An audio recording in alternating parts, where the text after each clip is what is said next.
Okay, coming at you today with just a little mini practice tutorial, another way, an invitation to explore a familiar movement via what we do with our toes. Okay, so if you haven't watched this month's May's 2023 Member Meetup, go and check that out because some of these instructions will be used in a different way in that call. And so this is another way to kind of explore some of the concepts that I go through and Karen and I talk about and play with in that call. So you're going to come down onto your back. And if you know that you have what someone would deem kind of flat feet, then I'm going to invite you to kind of toe heel out the feet so that your feet point slightly out rather than trying to have your feet dead straight ahead. Okay, so if your feet are what some might call flat or very pronated, some might even say overly pronated, let your feet turn out. Also, if you have a hard time kind of feeling any motion up the chain with what you do with your toes, toe heeling out and having your feet turned out slightly can help with that. So give it a try. Okay, so wherever your feet are, just take a second and kind of notice the points with which you make contact with the ground and the places where there are spaces between you and the floor. And then you're going to bring your attention into your big toes. And I want you to imagine your big toes are even longer than what they are. And like your big toes are on a spit. So your big toes can spin counterclockwise or clockwise. Okay? And we're going to spin our big toes both counterclockwise.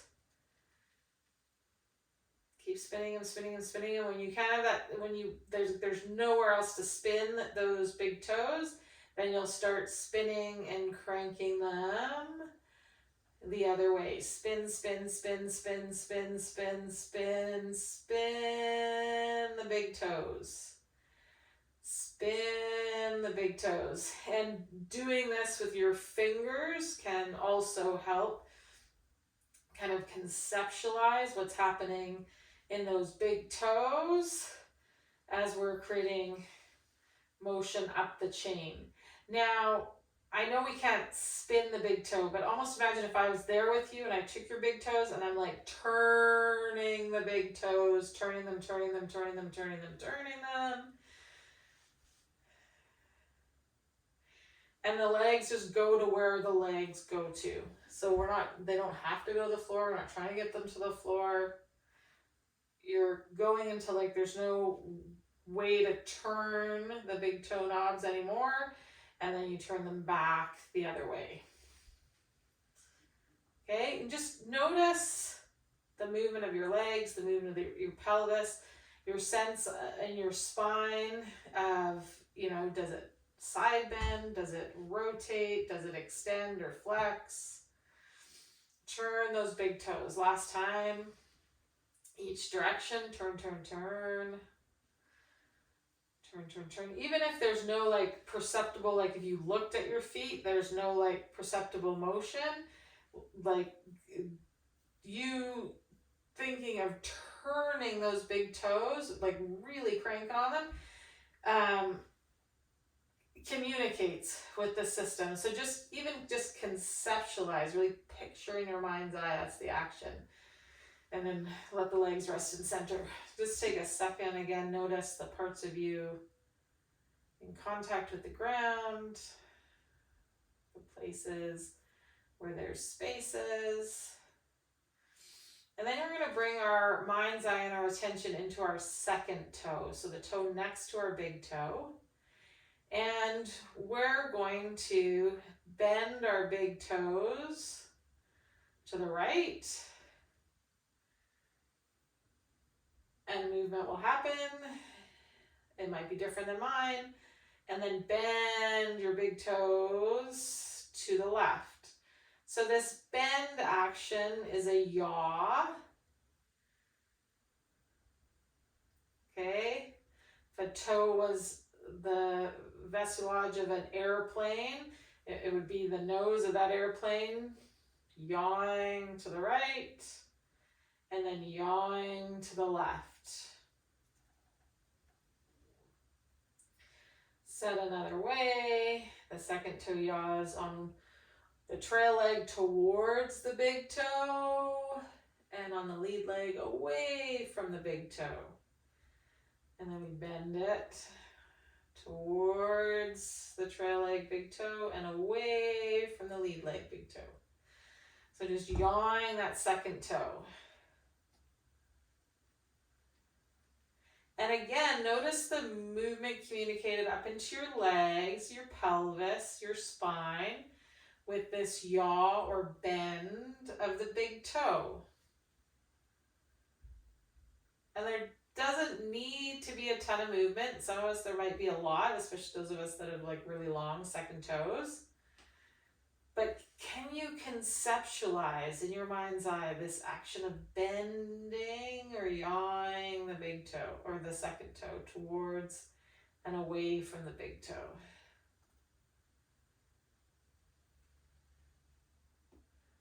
Okay, again, just notice how that communicates with movement and informs movement further up the chain. And then bend that second toe to bring yourself back to center.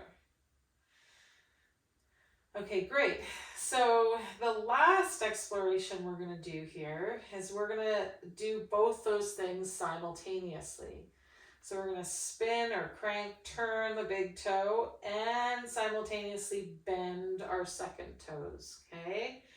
Some of us might be able to conceptualize that happening in both legs at the same time. Others of us might find that we pick the lead leg or the trail leg and we can only focus kind of on one leg at a time. So whichever you are is A-okay. Start with spinning the big toe and then add in the bend of the second toe. And just notice what's different about combining those two, the big toe motion and the second toe motion. As you move here, spinning the big toe, bending the second toe.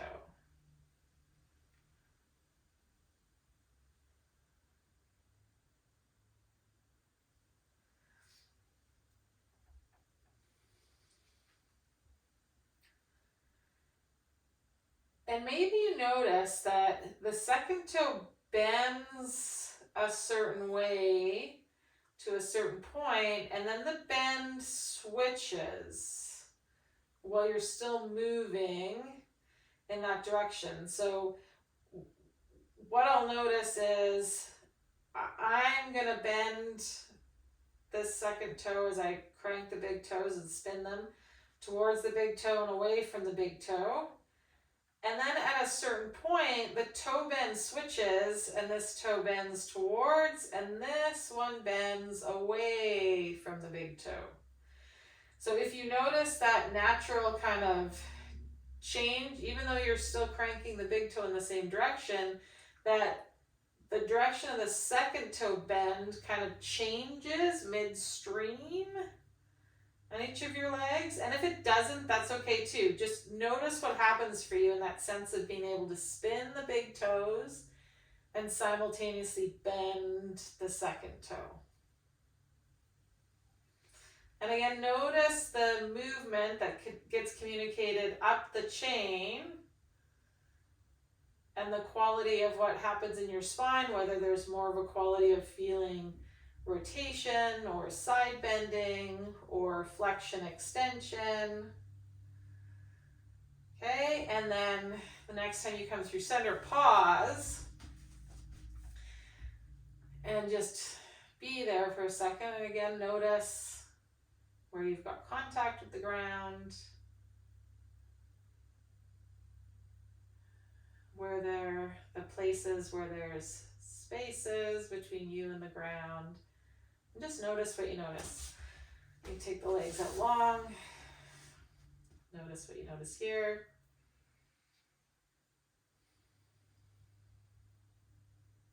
Okay. So I'm going to invite you to, over the course of this week, play with that practice, this idea of spinning the big toe and bending the second toe, with the feet in some different configurations even, right? What do I mean by that? I mean, maybe the feet are closer in or further out, or maybe just the heels are on the ground. I'm still thinking spinning or bending, even though it's just my heel that's on the floor. Play with some different kind of organizations with where your feet are, the position of your ankle, how far out from the pelvis the legs are, and notice where you've got the greatest kind of control and coordination when you have this sense of initiating from the toes. Okay, have fun with that. I look forward to your comments, questions, and discoveries. Bye for now.